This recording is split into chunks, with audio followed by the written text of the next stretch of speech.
po ang mga ingredients. Ito sa inyo ang ingredients ng barley water. Ito po ay winter melon, sugar. Ito po, lalagay po siya ng siguro sa 1 liter mga 4 na ganito kasi sweet siya. Tapos ito, 1 cup na barley water. Pakita ko po sa inyo po ang ingredients ng barley.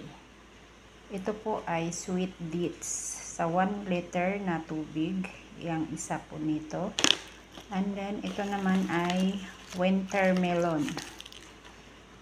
Sa 1 liter, ganito lang din ka-portion niya. Kasi matamis po siya. Kasi mayroon na po siyang dates.